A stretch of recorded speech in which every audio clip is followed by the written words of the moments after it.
Bonjour, aujourd'hui analyse et synthèse du confinement, enfin de la situation concernant le confinement.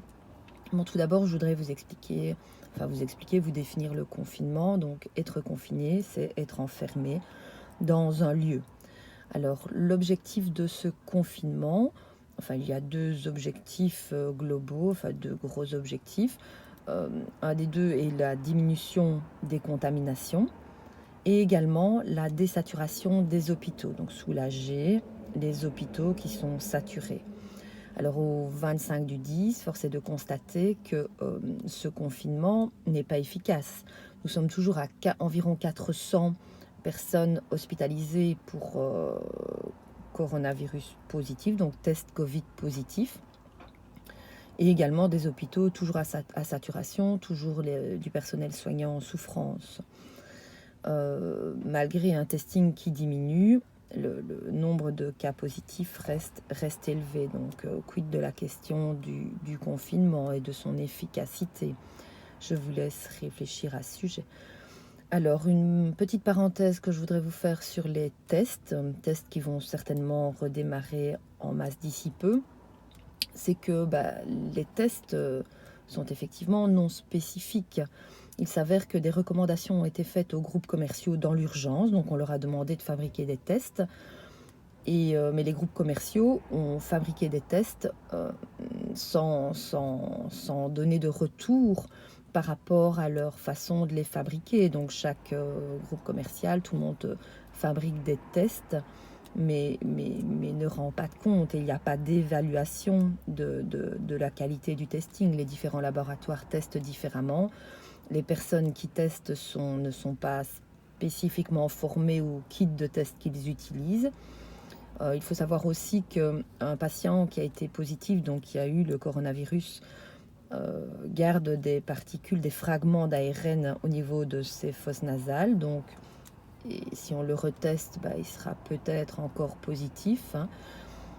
Donc je vous renvoie quand même à la vidéo que j'ai réalisée sur les tests PCR avec plus d'informations si des éléments ne sont pas suffisamment clairs pour vous. Alors, élément aussi supplémentaire, c'est que le nombre de CT, donc le nombre de cycles d'amplification, n'est pas noté sur les résultats des tests, ce qui ne permet pas de connaître la précision de ceux-ci. Voilà, donc j'ai fini ma petite parenthèse sur les tests. Je tiens maintenant à vous parler des dommages collatéraux. En particulier, vous parlez du décrochage scolaire, car il y a réellement un décrochage scolaire chez nos jeunes.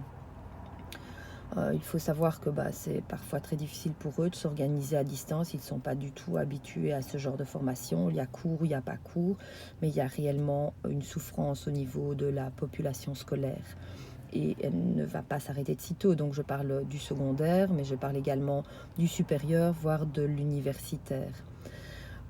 Autre dommage collatéral, ce sont les personnes âgées en maison de repos qui, à cause de ce confinement, n'ont plus de visite.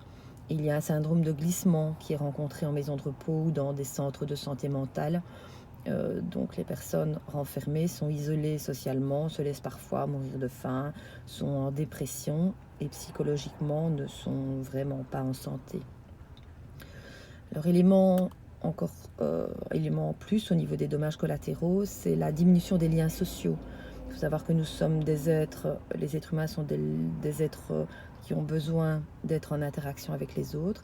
Et ces liens sociaux sont maintenant réduits à très peu. Alors un autre dommage collatéral dont je voudrais vous parler, c'est un dommage économique. Il faut savoir, vous le savez, que les petits commerçants sont fermés et c'est leur seul gagne-pain et beaucoup sont susceptibles de mettre la clé sous le paillasson, donc n'ont plus de revenus ou ont des allocations du gouvernement mais qui tardent à arriver et qui sont souvent vraiment très très faibles.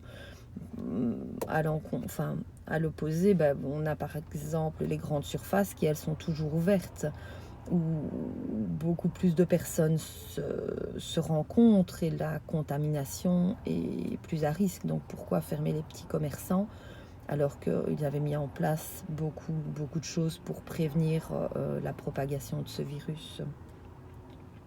Je voudrais aussi vous parler de l'OMS. L'OMS ne préconise pas le confinement, donc il est même très opposé à celui-ci en expliquant que le confinement, à cause du confinement, on va tout droit vers des gros dommages au niveau de la pauvreté. Certaines personnes vont peut-être devenir très riches, mais en tout cas, les petits commerçants deviennent de plus en plus pauvres. Euh, je vous rappelle aussi la définition de l'OMS, définition de la santé, qui a un état complet de bien-être physique, mais également psychologique et social.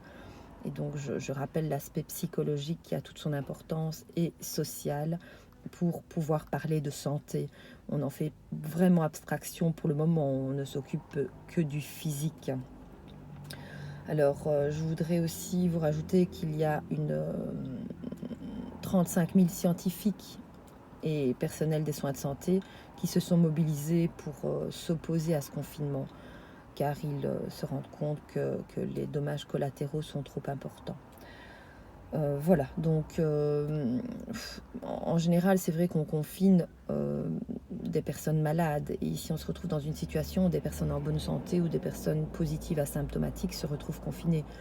Je voudrais vous préciser aussi qu'il y a beaucoup d'infirmières qui sont testées de manière régulière. Et si elles sont positives, très souvent, elles ne peuvent pas travailler. Donc, ce qui accentue encore la souffrance au niveau des hôpitaux et des institutions de soins.